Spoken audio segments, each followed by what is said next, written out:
we have a panel discussion on preserving customer privacy with zero trust with leaders from the world of fintech. Hello, everyone, and welcome to today's panel discussion. The topic of today's panel discussion is preserving customer privacy with zero trust. This is your host, Daya Prakash. I would be moderating the session.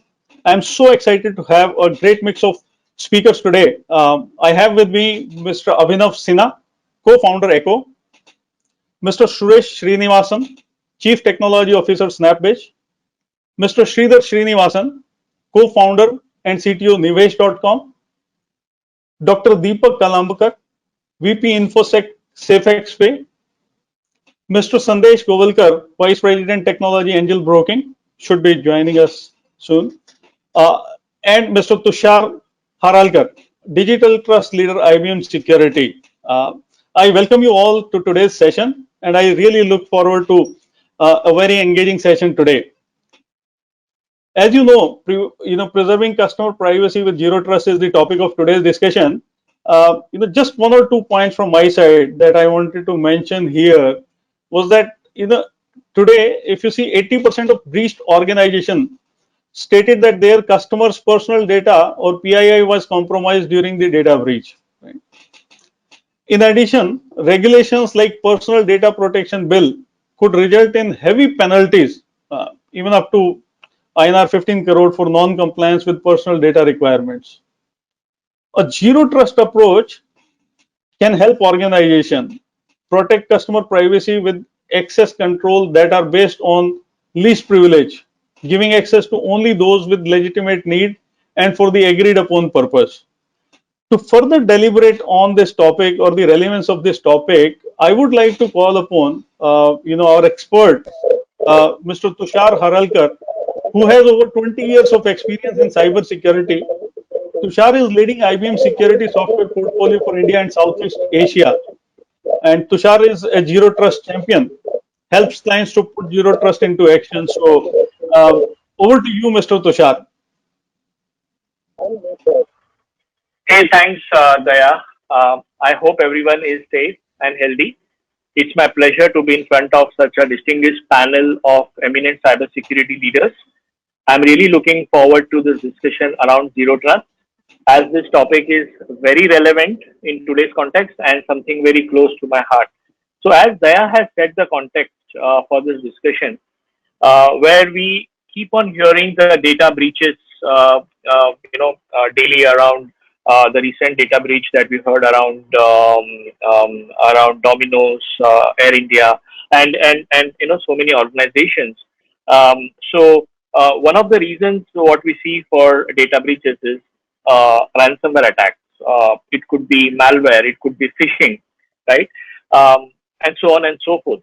But the other challenges that we see, especially in this times, is that as organizations are moving towards cloud, they're worried about how do they protect that hybrid cloud journey, how do they protect the identity, how do they protect the data, how do they protect the applications, and then the other aspect which also the organization is worried about, how do I secure my remote workforce, because as part of pandemic most of us are working remotely, so they're worried how do I secure my remote workers, and then from a overall research perspective. So as part of our India, as part of our IBM India Ponemon Institute, the research says that 60% of the attacks are as part of the insider threats.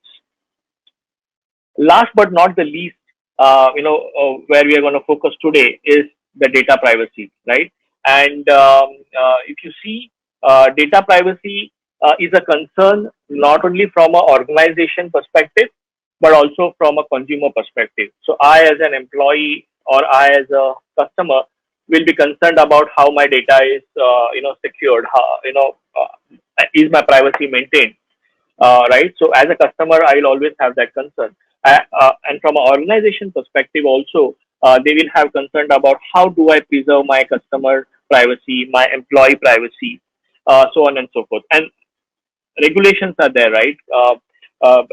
So there is India privacy law, which is going to get launched soon, which will be on the similar lines of GDPR, uh, which states that there is a huge penalty, which is 15 crores for non-compliance of personal data. So that's the context. That's the context in terms of why organizations are adopting zero trust as an overall strategy. We all know zero trust is not a tool; it's not a product. It's a strategy, and it's an approach. Uh, and zero trust has always been there for over a decade. But the reason it has become so relevant in the current context is because now we no more access our applications, our data to the corporate firewalls, right? There is no perimeter now. The second is there are no users who only come from corporate devices. There are employees, there are contractors coming from different their own devices. The data no more resides within the network. It's spread across the hybrid cloud, and authentication is no more just limited to username, password, or OTP, right? Because username, password, and OTP is also getting compromised. So, so we are moving from an era of trust but verify to never trust, always verify, and that's where the zero trust is all about, right? So, with that note, I would like to open this forum for discussion, where uh, while we heard about all of these challenges, today we are going to focus more on the data privacy challenge aspect of it, and would like to hear your expert views, your experiences around how would you take care of those data privacy challenges. So with that, thank you so much, and over to the panelists. Thank you so much, Mr. Tushar, for that introduction to the topic today. But before I really get down to the topic and data security privacy issue, one thing I've realized that of late, and I'm sure everyone will agree with me, that the pace of digital transformation has really got accelerated at a speed that we never anticipated, right, in our lifetimes. So with that, it's a lot of data that is getting generated today and coming to the organization. So on that, I would like to start this discussion today by asking my first question to Mr. Abhinav, that on the digital transformation side, uh, you know the byproduct of digital transformation is data, in some sense, right? What are the key concerns you have around data governance? If you can share your thoughts, Mr. Abhinav. So thanks a lot, Daya. Thanks a lot, Tushar, for the opening remarks. I'm happy to kind of share my view. And unlike most of your panelists, I'm not a technology expert. So I'm going to give my experience as a business person of how we kind of deal with data protection, data security. And there, you're spot on. COVID. I have heard this being spoken about in multiple forums that COVID was the new CTO. It really got companies to transform and get into digital transformation, and we are no different. Let me just give you an example. We are a company which enables small businesses scale their business. So we kind of enable small businesses to kind of start their business or scale their business, and we give them access to first time credit. And some of these businesses that we work with could be an individual or could be a retail outlet. Now, typically, I've been running Echo for the last 14 years. That for every retail outlet or every business that we signed up in the last 14 years, we used to do this face to face in person. We used to prospect the customer, and we used to tell them about the platform, train them, and get them to latch on to Echo and get the benefits of working on Echo. But over the last 16 months, this is completely digital. This is, I didn't feel very comfortable to be sitting in the comforts of my house while telling my sales colleague to go out and prospect customers in person. So we've taken an approach which is completely work from home, and as a result of which we had to kind of really abandon a lot of processes which kind of involved in person interaction with customer, and we had to go completely digital. And to that extent, you're absolutely right. The amount of data that we were generating before to the amount of data that we are generating today is probably 10x. Because many processes which were which were imagined or envisioned to be in person today have gone digital, and as soon as they go digital, there's like loads of data that gets generated. Now, so that's my personal experience of the amount of stuff that is going digital right now in the last 12 to 14 months. And I'm sure other panelists would have had similar experiences through the last 12, 14 months. On the concerns, what I have realized is that data architecture and flow of data within the organization probably has become even more important than the platform or the product architecture. And one has to, because like somebody said, data is oil, but if data is not kept probably you at properly, it is actually of no use, right? If you can't make use of data, or if data is scattered all over the place, it really makes no sense, right? It is just consuming a lot of space on your cloud and really not giving you value for it. So what we have learned is that data architectures, data flows have to be really, really solid. There is data getting generated on CRM, there is data on your data lake, there is data on your application servers. Every process which is getting converted digitally is generating even more data on. So there is transaction, so there is customer transaction data, there is customer engagement data. It's just loads of it. And unless and until we kind of crack this as a company, it's a challenge for us to make sure that the data architecture, the data flows are absolutely solid. And so, a lot of things come out, Sure. unsecured data is a problem, stale data is a problem, disconnected data is a problem. So, so one of the biggest, so, there are lots of problems, but if I had to kind of summarize it, I think if the organizations of today do not get their data architecture right, I think there's a lot of, one, they will not, be able to squeeze out the value out of the data. And thereafter, I think there is a lot of problem with data and its security. So not specifically Sure. getting into very minute data issue, but at 30,000 level, I would say getting the data architecture right, I think has become even more paramount than getting the product architecture or the platform architecture right. I think it's as important, even more. Sure. That's been my Thank you so experience in much. the last 10 years. Yeah. Thank you so much, Mr. Abhinav. Mr. Suresh, what are your views on around the whole digital transformation and anything that you would like to add here Yeah, I think with Abhinav respect to covered a concerns? very good spectrum, and between Tushar and Abhinav, great views. So quickly, I think Snapbizz is one of the largest digitization platform for retailers, small kirana shops. We are very focused about kirana shops, and our target base is typically first time user of internet for sure.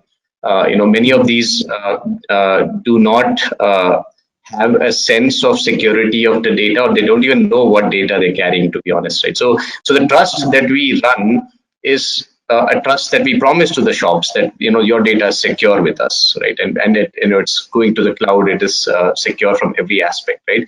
And that's a trust which is, I would say, uh, infinite times zero, because a kirana store, all his livelihood or this asset that he has built is his shoppers and his customers, right? And if we lose that to a large data breach, that's a very big shattered trust, right? So for us, from day zero of the design and architecture, we were very sensitive about data pipelines, the architecture, because we are an ecosystem solution. There are too many touch points in the whole, because we're connecting a kirana store, we're dealing with the customers or the shoppers at one end, the brands, or the supply side of the kirana store on the other end, and now we are also dealing with the leading partners of some of the largest banks and fintechs, where they're also using this data for lending opportunities for these kirana stores. Every leg of this is super sensitive, and there are multiple touch points, right? There is edge hardening, there is the transmission layer hardening, then there is cloud hardening, right? So every touch point has always been designed with utter security. So our concerns are always that, any point there could be a breach. And I think Tushar, whatever he spoke was precisely the things we have always worked on, controlling privilege levels or managing the right audits, because we don't want an unnecessary information to go to a wrong person at any point of time, and every hole has to be fixed at that point. Sure. Thank you so much, Mr. Suresh. So, I think we spoke about digital transformation and the way it is resulting into generating lots of data for the organization. Mr. Abhinav, you mentioned it. Mr. Suresh, you mentioned it, right? Now, I think the my next obvious question is that the way the amount of data generation is increasing, the digital transformation is increasing, the threat to the personal data is also increasing. At the similar pace or maybe much faster than that, right? So, if I may come to you, Mr. Sridhar, and ask you as to if that's the ground reality, how effectively you are able to deal with it, or what's your take on that? So good afternoon, everyone. And I think we've had some very excellent points by Abhinav, Tushar, and Suresh. See, at Nivesh, we basically work with individual distributors, right? And they are basically distributors located either in the major cities or in the smaller towns, tier 2, tier 3, tier 4 towns, right? And they are financial distributors who basically work with their customers in terms of getting them onboarded on various financial products or various financial journeys, right? And so our focus is essentially around enabling the digital transformation for these distributors, right? So just like Suresh is doing something similar for Kirana stores, we are doing a similar kind of enablement for those distributors, right? And so if you look at it, we are basically giving them a full array of products, a full array of technology options in terms of how best to automate, bring productivity into their own workflows and things like that. And so as part of that, a lot of data flows happen, right? And our distributors who are our partners, they work with their clients, so their clients' data is on the platform, the distributors' data is on our platform, right? All the manufacturers, they are on the platform. The transaction happens here, right? All the record keeping happens on our platform, right? And so there's a lot of data that's actually on the platform today. And we've been digital first right from the word go. From 2017 we launched, and we've been digital first always, even in terms of partner acquisition, right? And so we've been running a lot of things digitally, which is why when COVID happened, it was like a boost for our business already, right? Because a lot of the players realized that it is not going to work unless you go online, right?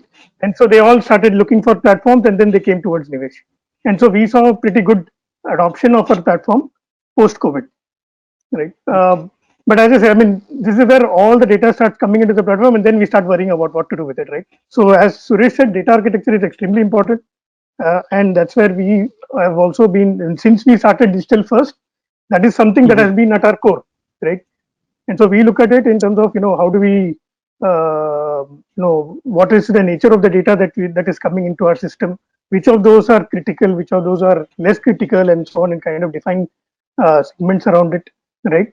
And then figure out what kind of authentication mechanisms we want to build to access each of these data points or data sets, right?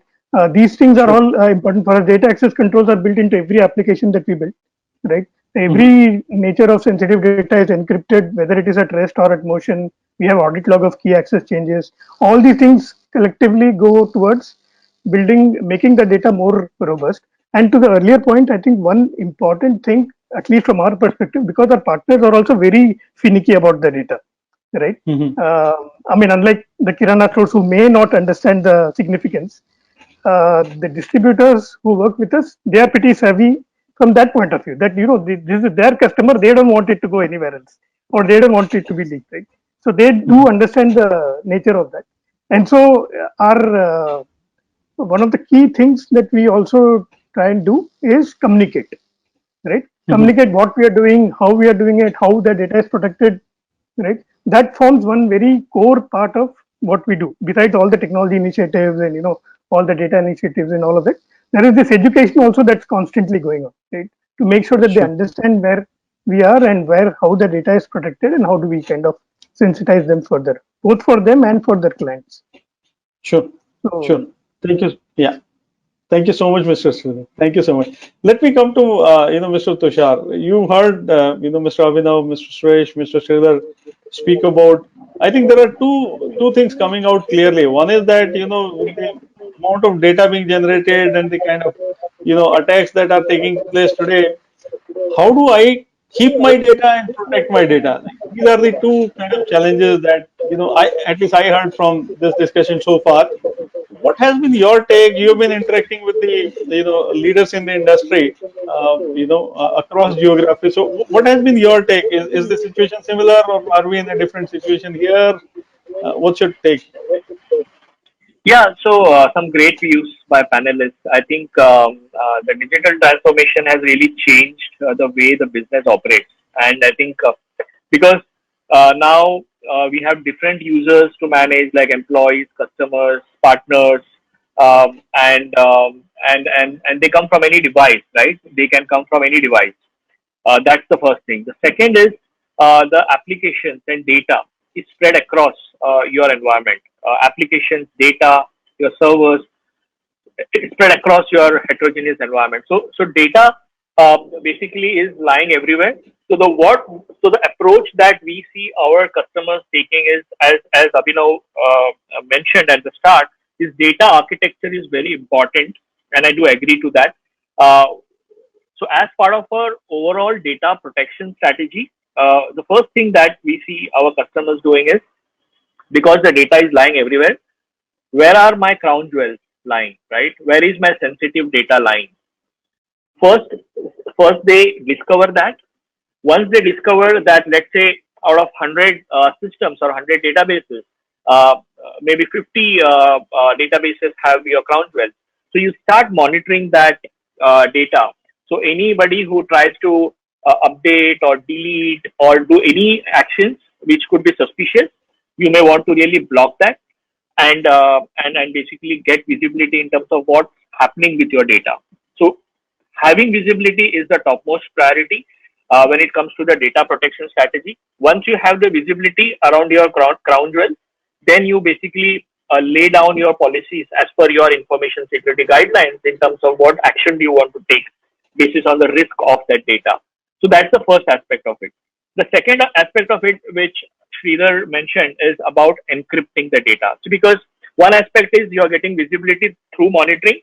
The second aspect is, despite monitoring, if your data is taken out, if your data is exfiltrated, the fraudster should really not get anything out of the data, because if he's stealing the data in clear text, it's a huge loss for the organization, right? So encryption plays a very important role.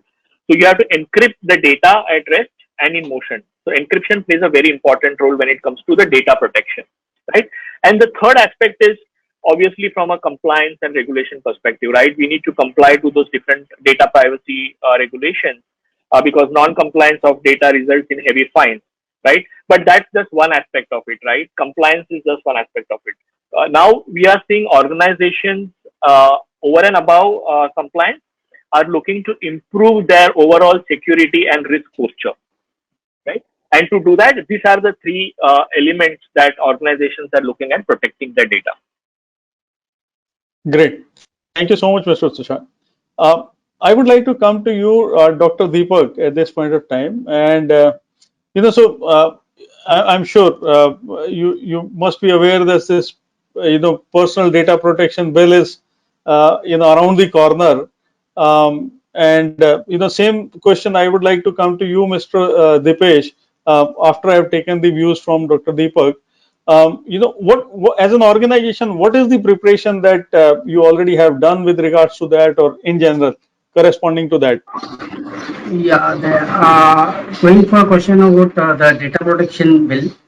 Uh, we are already in the process of implementation some encryption tools to protect the data, and also last month only we cleared the RBI data localization certification. So now we have the certificate that we are protecting the data, and we are keeping.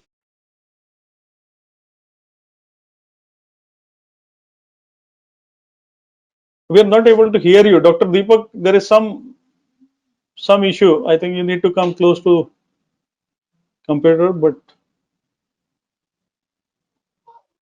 uh, we are not able to hear you, Dr. Deepak.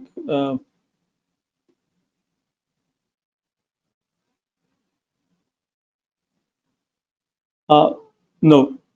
Mr. Dipesh, if I may come to you, and know from you, Dr. Deepak, let's come back to you. So, Mr. Dipesh. Right. Thank you. Yeah, sorry. Am I audible? Yeah, yeah. Yeah. Thank you, Mr. Daya, for giving me this opportunity to speak here. And hello to all the panelists. I joined a little late. Coming back to your question regarding preparation for data privacy. So at LinkedIn Club, see, we started quite late, I guess. So when we started, the hype of being all cloud was quite popular back then. But then, fortunately, even localized was another thing that was trending at that time. So we, right from our inception, always focused on keeping our information in cloud, but all the KYC related, all the important information pertaining to customers inside the country. So that was our first initiative back then. Post that, there was certain requirement from the RBI itself in order to, do periodic checks on the system in order to comply with the NBFC guidelines of data protection. So we were periodically doing our assessment through, VAPT and through a standard CISA certified auditors in order to ensure that we are complying with all the policies in and around, uh, mentioned by the RBI and the government. On top of that, we also felt that there are a lot of checks that are required in order to ensure that customers' data are properly protected in the system. For which, of course, like earlier panelists mentioned, we are also strictly following a lot of encryption algorithms in various places, especially when it comes to keeping important pointers towards the customer and not storing the information that are not required to be stored but only required to be verified. On top of that, something that we learned from the GDPR compliance policies that we should not be going too much in detail when it comes to personal data of customers. So that is something though comes as a hiccups, but then we're carefully playing on that area, right, with ensuring that we only work with the data that are required in order to do our assessment and keeping the customers updated about what are the type of access that we are having when it comes to interacting with the customers through our applications. And apart from that, I believe educating our internal teams when it comes to handling the data is another important part that we're working with, right? So, see, there will be role-based access control to various department heads based on their knowledge, based on their requirement when it comes to making systems, informed decisions in the system.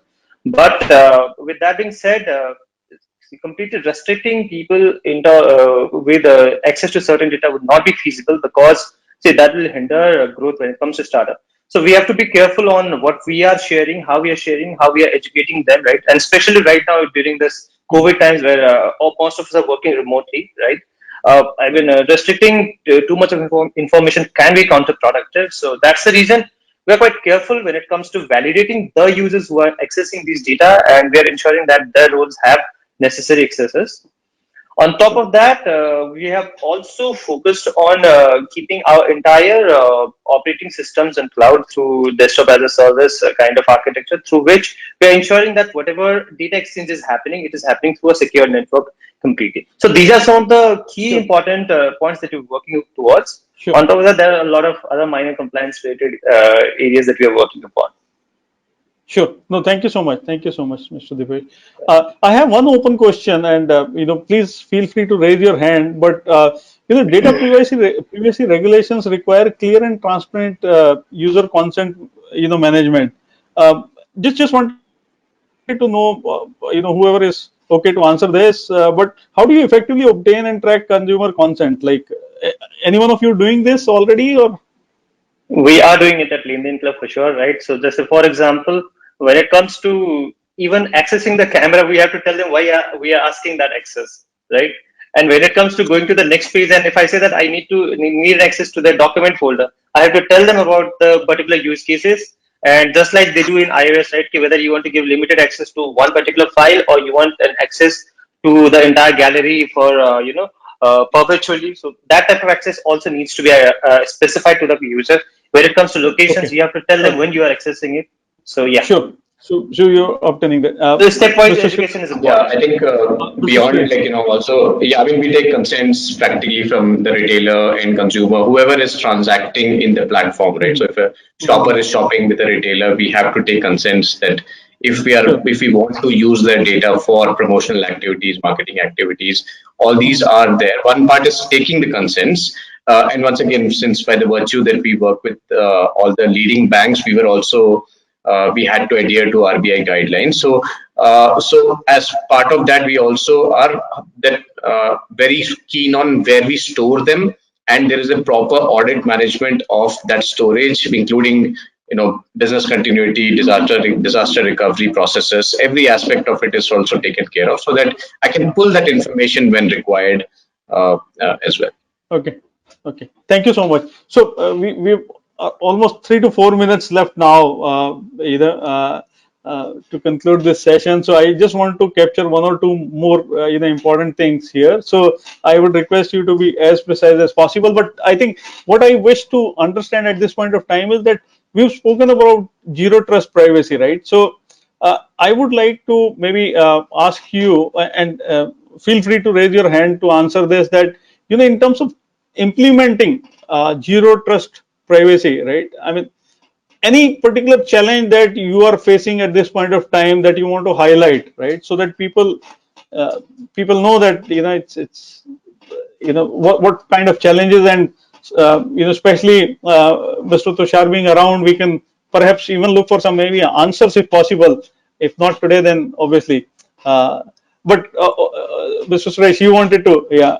Yeah, I wanted to cover Share some a very clarity. quick point. Yeah, very quick point, right? So I think as all of us are sort of lean startups, and I think one of the biggest challenges with security is always the management of security as a process in a very lean manner. Processes should be extremely automated. Tools should be automated, which can run vulnerability assess VAPTs on your software and give you the vulnerability loopholes to fix, right? So definitely depending a lot on advanced technologies. I mean, we work with some partners who provide a lot of automated solutions, but then certainly would be happy to hear from Tushar on advancement in technology on that, because processes got to be automated, lean, very fast, right, on this.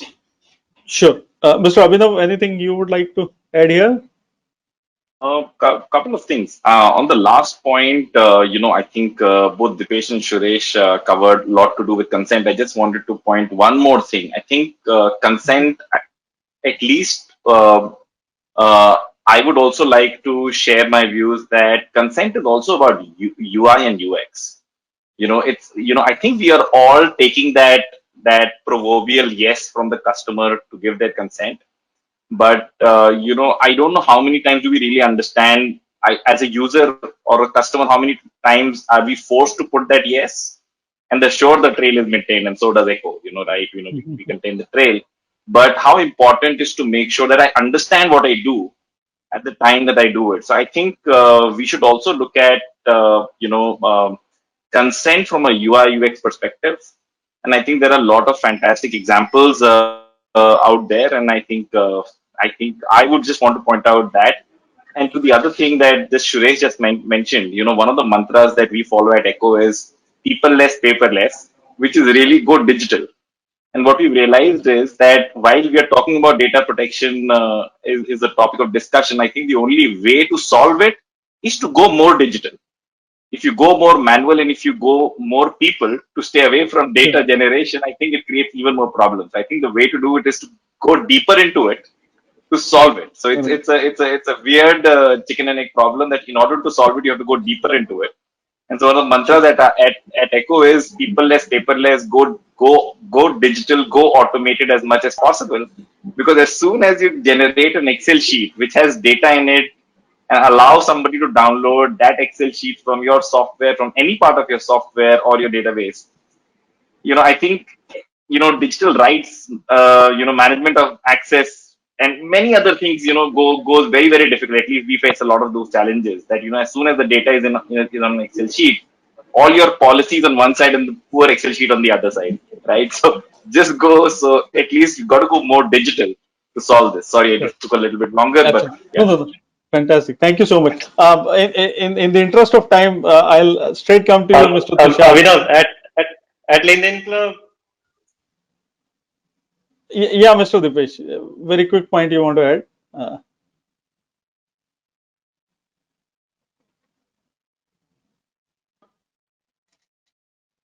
Can't hear. I'm unable to hear Dipesh. Yeah, Can yeah, you yeah. please I unmute? think Dipesh, I you're was not mute, able to hear Dipesh. you. I think you're mute, Dipesh.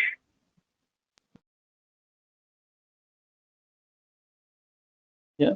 So there seems am to be I some audible network now? issue. Oh, Yeah, yeah, Okay, you are so audible now. Yeah. No, I was you just seems telling to be Abhinav mute that on. at LinkedIn Club, we tell our colleagues that Excel is a Uh, drug to corporate addicts. Hello.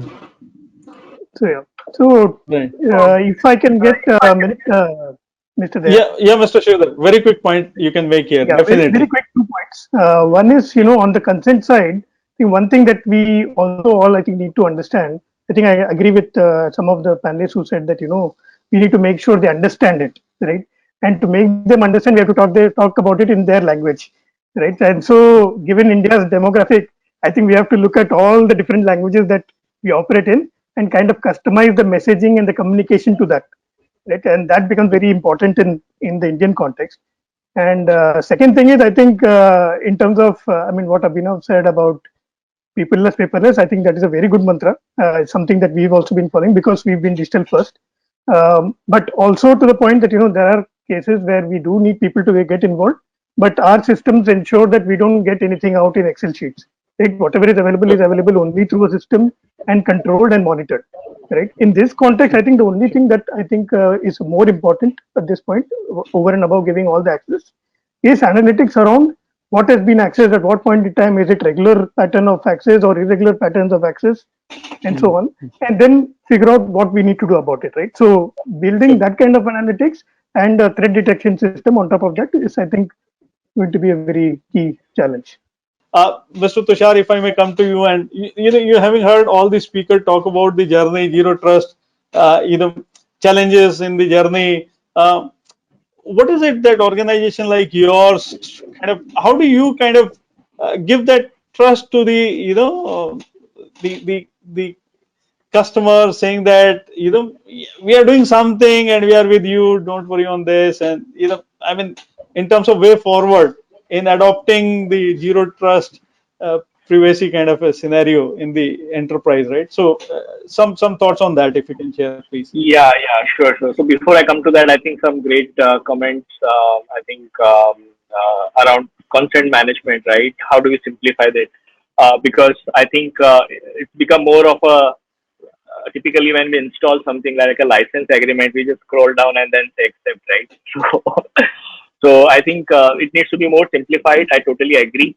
And the second aspect I loved is go digital. I think go paperless. And I think one of the on similar lines, going digital is also what it means is uh, organizations are looking at balancing the user experience and security. Too much of security also, the user experience should not be hampered, right? And less security, obviously, customers will not be comfortable going on to and buying any products and services. So there has to be a balance to grow the business on digital channel. So one of the coolest technologies that we are seeing, as you mentioned, go paperless, it's go passwordless, because passwords are getting compromised due to a phishing attack, due to a malware attack. Passwords are hard to remember, right? We keep on writing passwords on somewhere, right? So how do we go passwordless?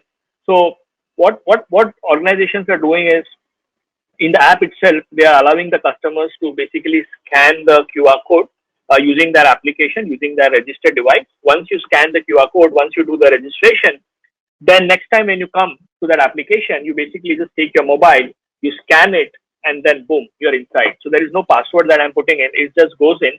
But behind the scenes, I'm checking whether is this coming from a registered device? Is it coming from a proper location? All of those aspects I'm checking, right? And then, of course, if I feel that if the device from which is coming is risky, then maybe I use some sort of a controls like two-factor authentication or biometrics and all of that, right? So I think it's important, right? When and we are moving towards that, going digital, right? And it's important to also balance while we're going towards digital, it's also important to balance that experience with security. So that was one aspect. The second aspect is coming back to the data protection aspect of it, the data protection, privacy aspect of it. I think if you look at data, right, your data can be your personal data, your demographic data, your financial data, and everybody is behind that data, right?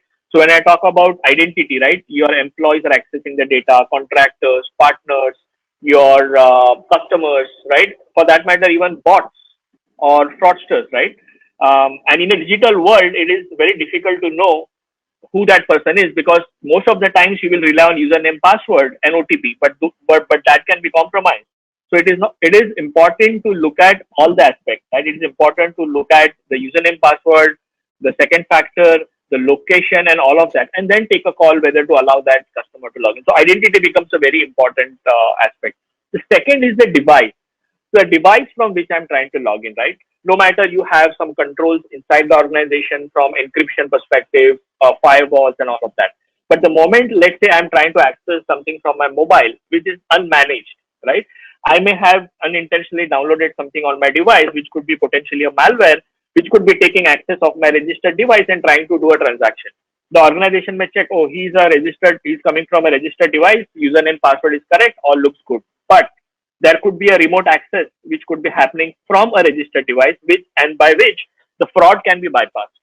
So it's important to look at from which device you're coming, and device can be any device. It can be IoT, OT, any device through which the data is accessed. That's the second aspect. The third aspect is, of course, the environment. I think one of you did mention, when I say environment, it's the network. And network is huge, right? When we talk about network, it could be your network firewalls, IDS, IPS, your perimeter level security, all of that, right? It could be that I'm traveling, right? I'm connected to some free Wi-Fi. Now that free Wi-Fi is not configured on secure networks, which means that my access, what I'm doing, there can be potentially man-in-the-middle attack. So it's important to look at the network from which you're coming. It could be internal network, it could be external network. And last but not the least, the workloads, the applications, right? The applications, as in the applications which are hosted on-premise, which are hosted cloud, mobile applications, all of that, which are trying to access your data. So while you need to look at it holistically from all these aspects, identity, device, workloads, and your network, right? And then analyze the overall risk and then basically allow that access. Now, because you cannot rely on one factor, because each of them can be compromised. So that's the principle that IBM is suggesting to the customers. And also would like to share, while I'm talking to a lot of customers on zero trust, one of the confusions or one of the consistent feedbacks that customers are giving is every vendor is coming with their own zero trust strategy, right? So we are confused. What do we do? How do we start that journey, right? Uh, so what we do as IBM is, because IBM is like a one-stop shop for overall security. We have our products. We also have our services. So when we say services, it's a neutral view that they bring in. So it's not so today you would have invested something in network security. You would have invested something on identity, right? So our approach is how do we complement the existing investments that you have made, not to replace that. It has to complement your existing investments. At the same time, it has to leverage your full investment, right? For example, you have identity security. Are you really leveraging all of that? That's one. The second is, what are the gaps? What are the other areas where you do not have any security control? So we look at it holistically and follow the framework laid down by the analysts, the third-party analysts like Forrester, Gartner. There is a NIST framework. So we have to align our strategy as per that. And most importantly, overall security strategy has to align with business. So we have to align our overall strategy with the line of business, because ultimately that is going to get impacted. Your user experience, your customer experience is going to get impacted. So it's important to align our strategy to business. That's one thing that we do. Second is we look at protecting all your digital assets, be it your identity, data, device, and then we also look at look at how do we manage the insider threats by having a SOC, which is a next gen SOC, which is continuously doing a monitoring of all your assets and giving you real time visibility into the threats. And then the last but not the least, what we are also seeing is While organizations are invested in multiple siloed solutions, they want a single pane of glass through which they can see the risk in their organization, right? And then proactively take an action rather than waiting for some incident to happen and then then do the investigation. So organizations are looking for that single pane of glass, which can basically integrate all of their existing investments and give them that 360 view of what they need to do proactively to prevent the fraud from happening. So that's the overall approach that we take in terms of helping our customers with the overall zero trust strategy.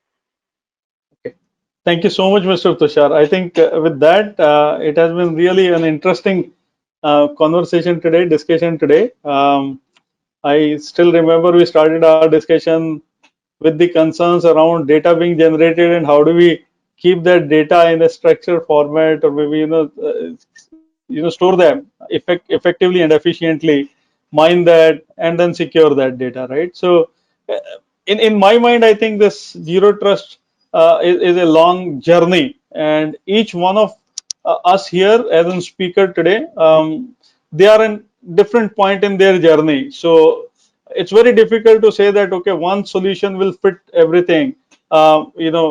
Mr. Abhinav will have a different scenario than what Mr. Suresh would have, or Mr. Sridhar will have, or Dr. Deepak would have. So I mean, it has to be seen in context to the organization and the landscape in the organization. But again, it seems to be an interesting journey. Thank you so much for your valuable time, all of you today. Thanks to you, Mr. Suresh, Mr. Abhinav, Mr. Sridhar, Dr. Deepak, Mr. Tushar, for this wonderful opportunity to interact, and Mr. Dipesh, for this wonderful opportunity to interact with you and really learn some key aspects around zero trust. And I wish that all of you, as the custodian of the data of consumer in your respective organization, make sure that we as a consumer have sound sleep and have absolutely zero worry about our data being compromised by any of your enterprise. So thank you so much for your time and your discussion and sharing experience with us. Thank you so much. Thoroughly enjoyed it. Thank you so much once again. Thank you. Take care. Thank you, everyone. Good. Bye bye. Thank Stay you. safe. Thank Thanks a you. lot. Thank Stay you. safe. Thanks Thank you for so having much. us. Bye. Great day.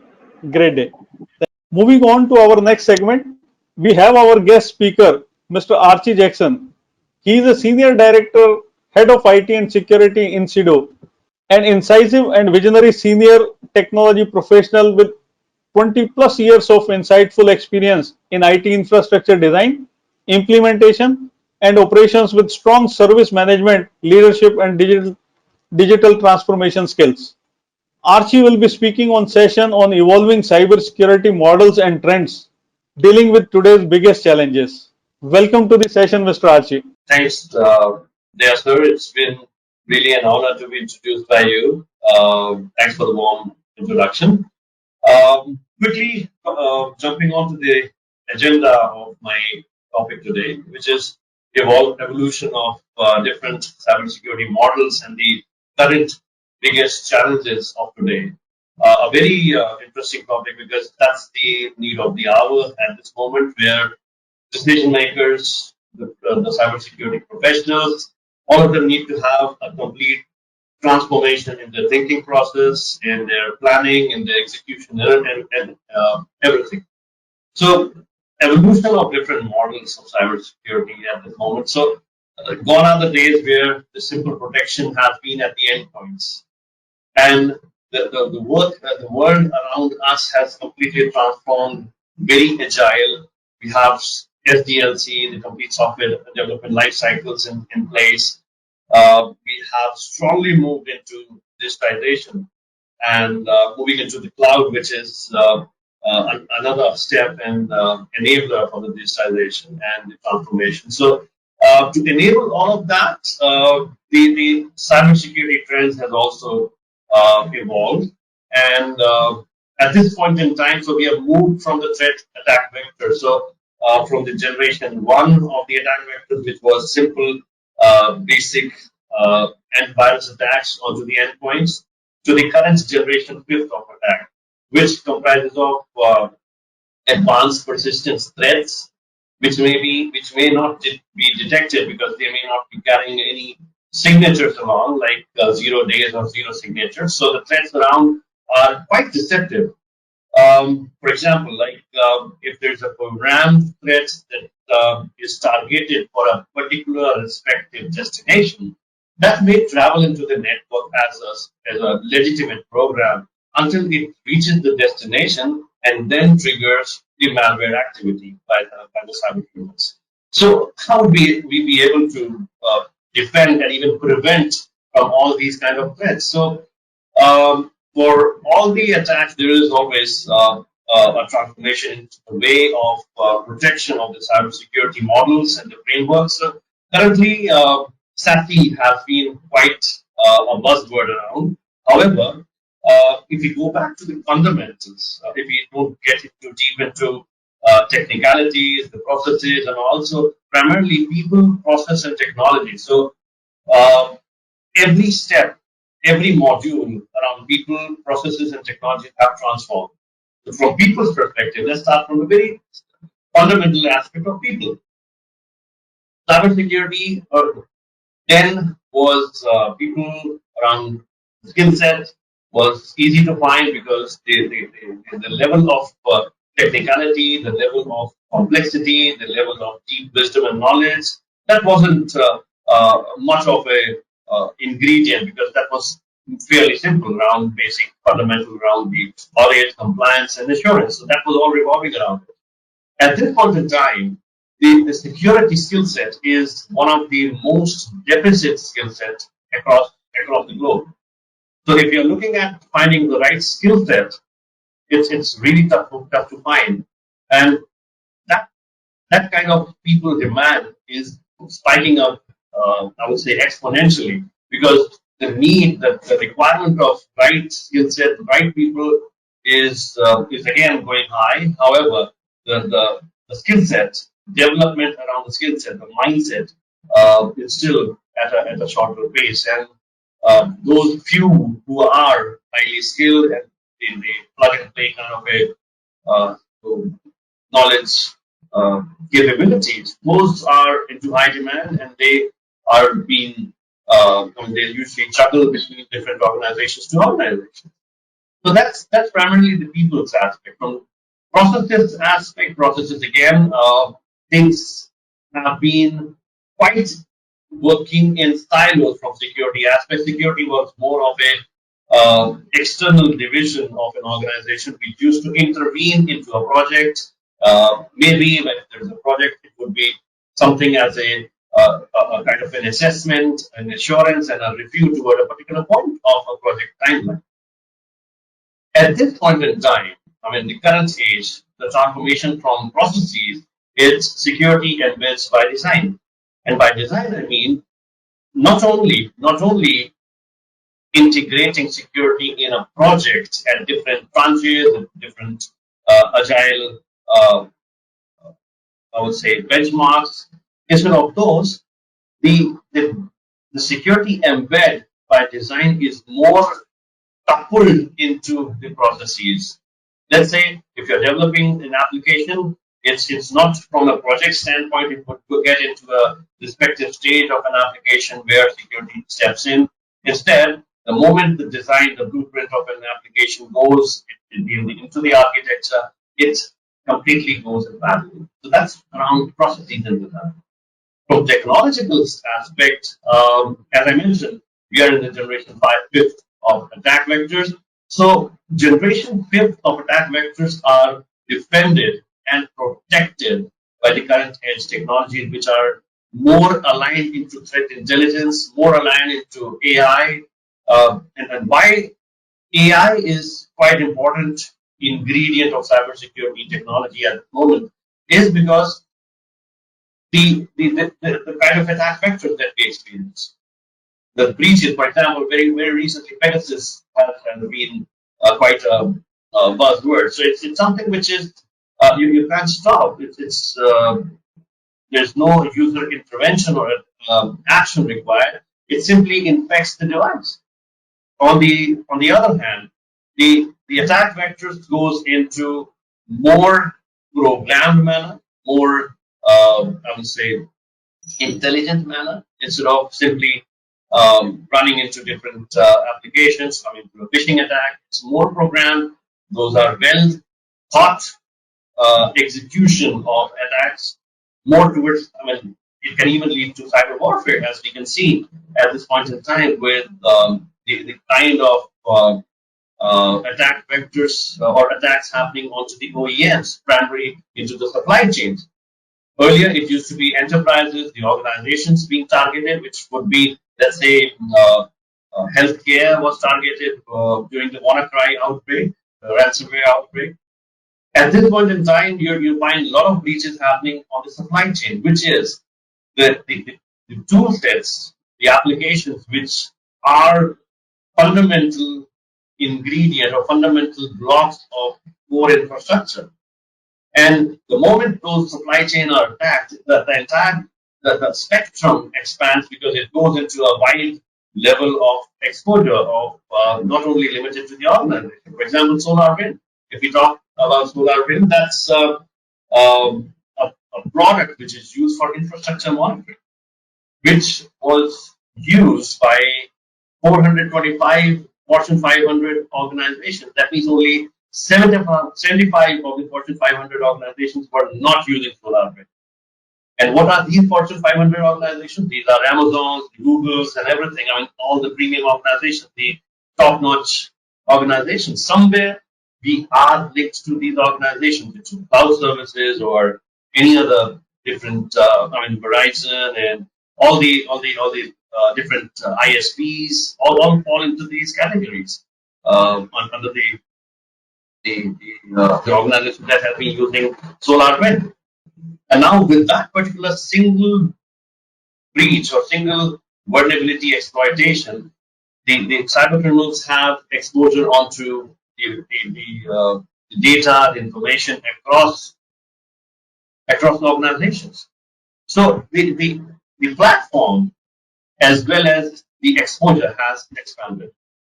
So to not only detect but to prevent as well, the tool sets, the technologies needs to be highly digitized and state of art, which would be widely, strongly coupled between different aspects. Not only, for example, I may secure my endpoints very well, but I may not be able to secure my cloud services to that particular extent. I may be having DLP at the endpoints, but I may be missing out DLP at the network or the cloud level.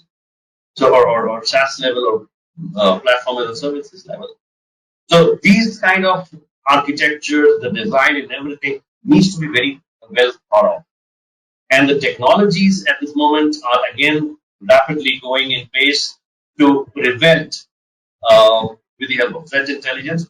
The threat intelligence is something which, in the simplest way to understand this, threat intelligence goes beyond the boundaries of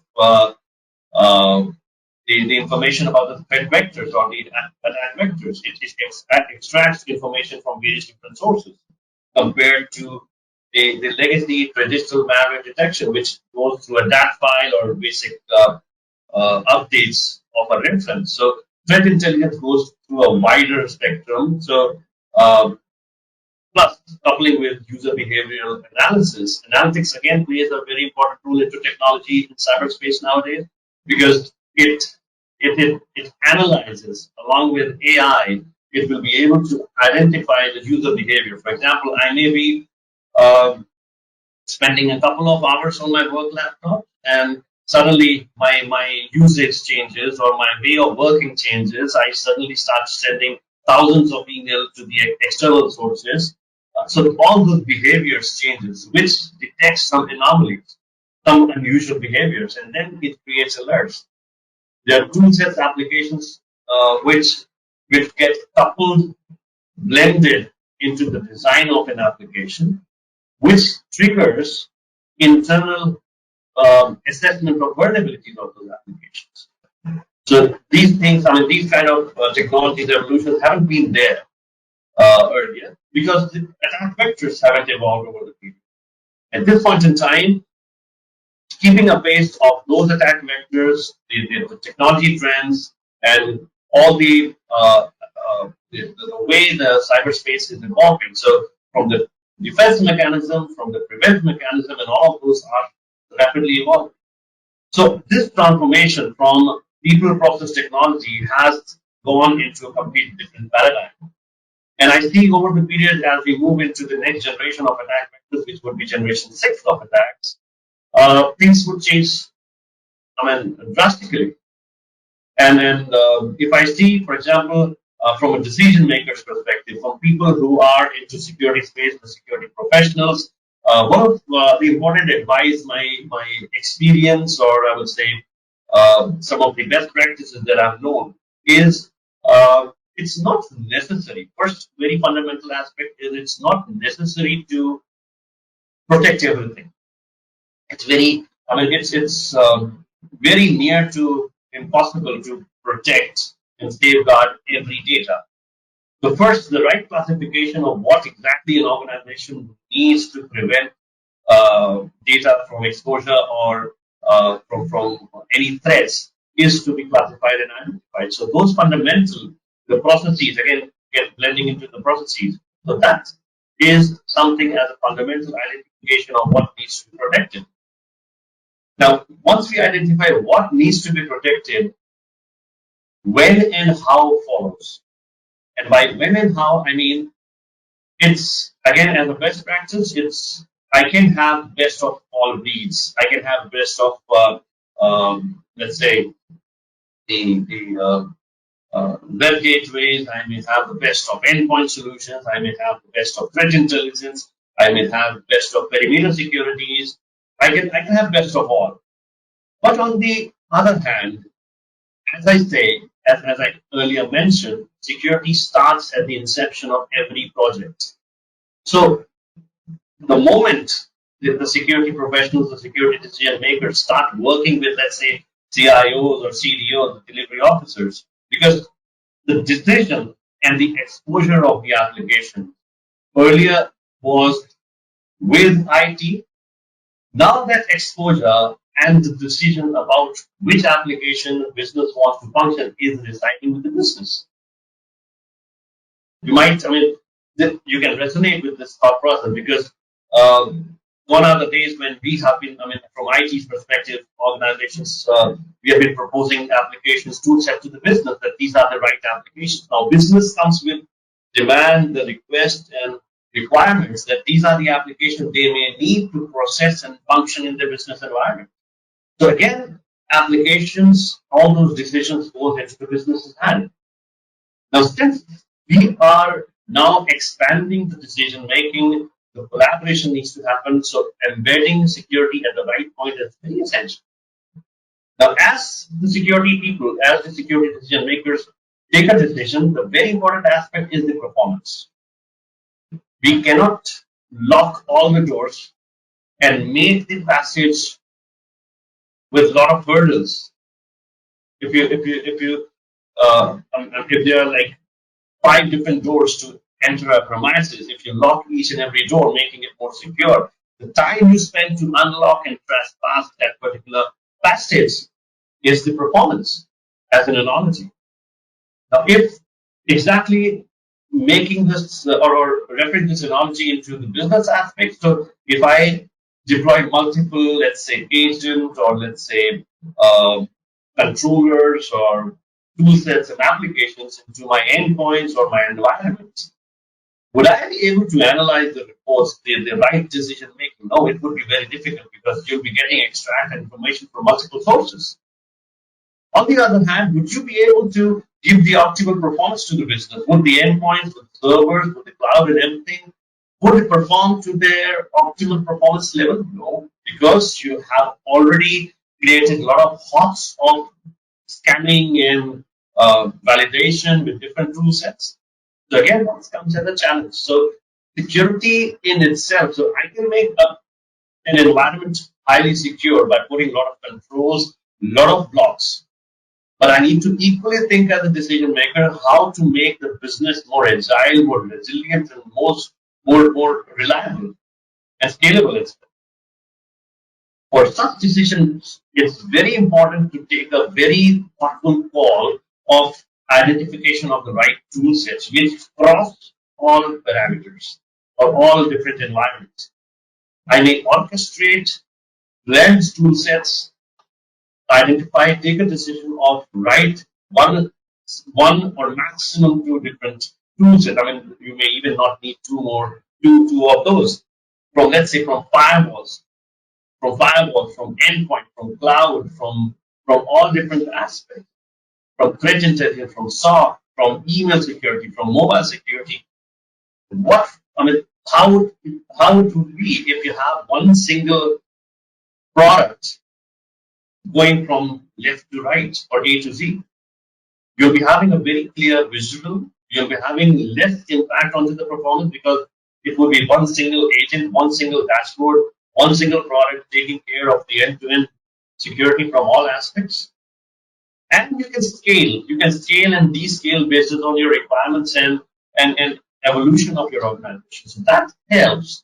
So orchestrated security is something very important at this point in time, where the decision makers should look out for. I mean, that's my personal opinion, and that's what I've been experiencing as the best practice.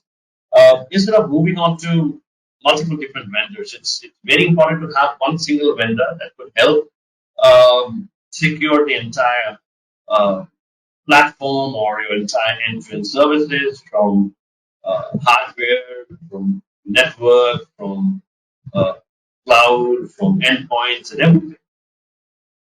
And there are products. There are so many products which would help from applications perspective, from endpoint perspective.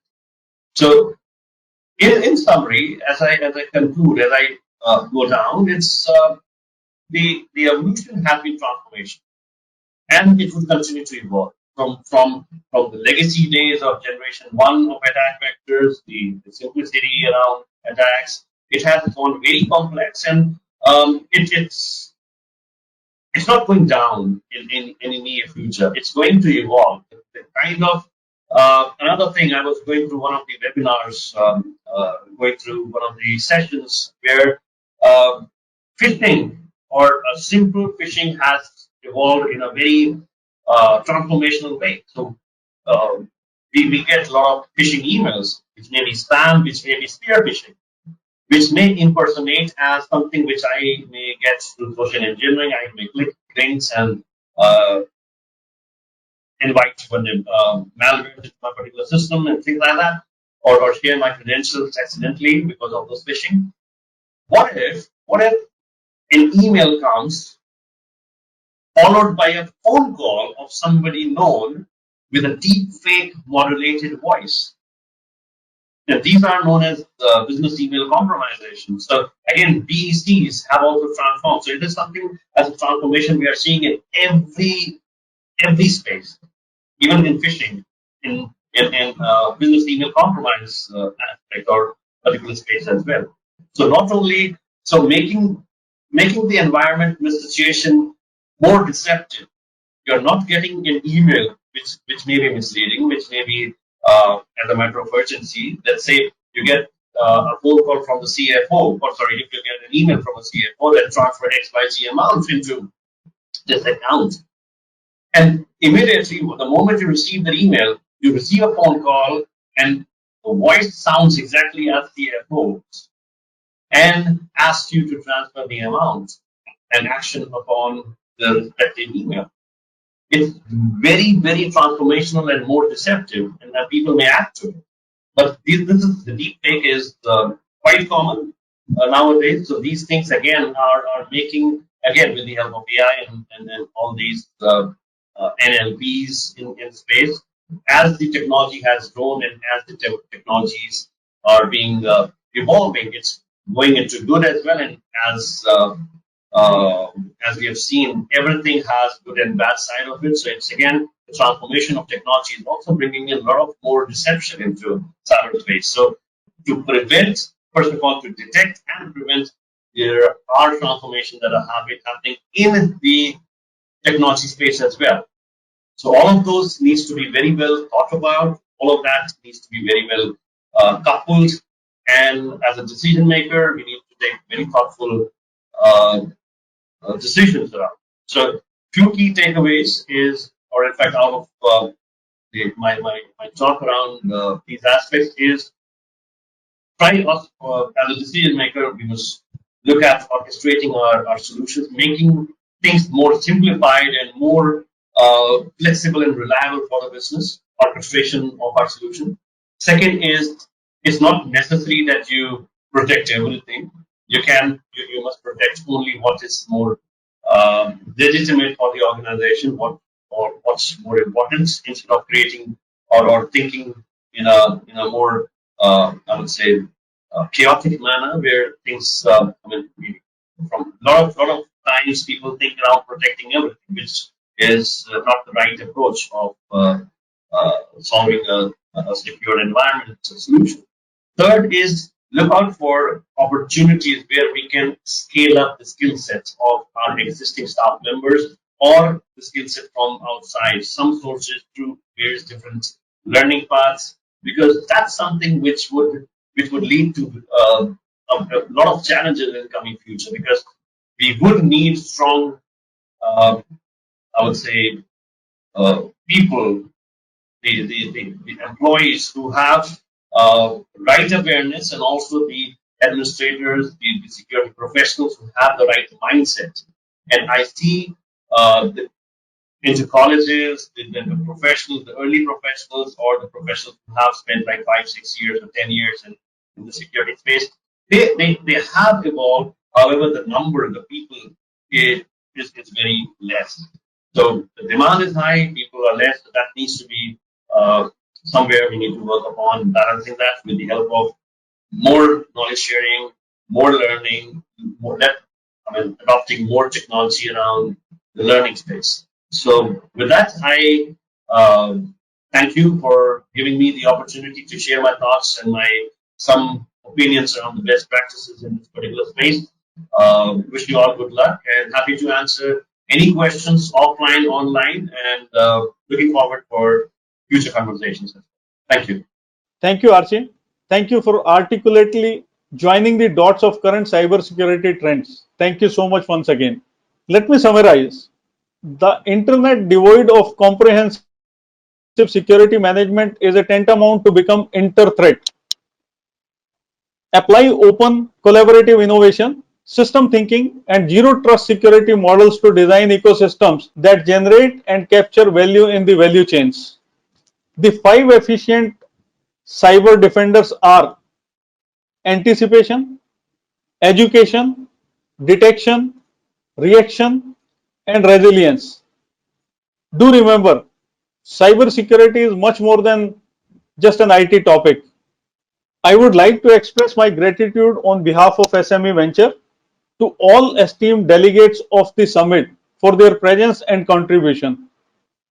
I extend my gratitude to Mr. Bob Kalka for taking out time from his busy schedule to grace the event, to Mr. Archie Jackson for joining in as a guest speaker, to all the esteemed panelists for sharing their valuable insights on the subject.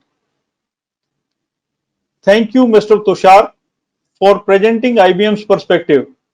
Thank you, IBM, for powering this event. Great. Thank you, everyone. We appreciate you being here. Thanks again for joining us today. See you soon. See you again.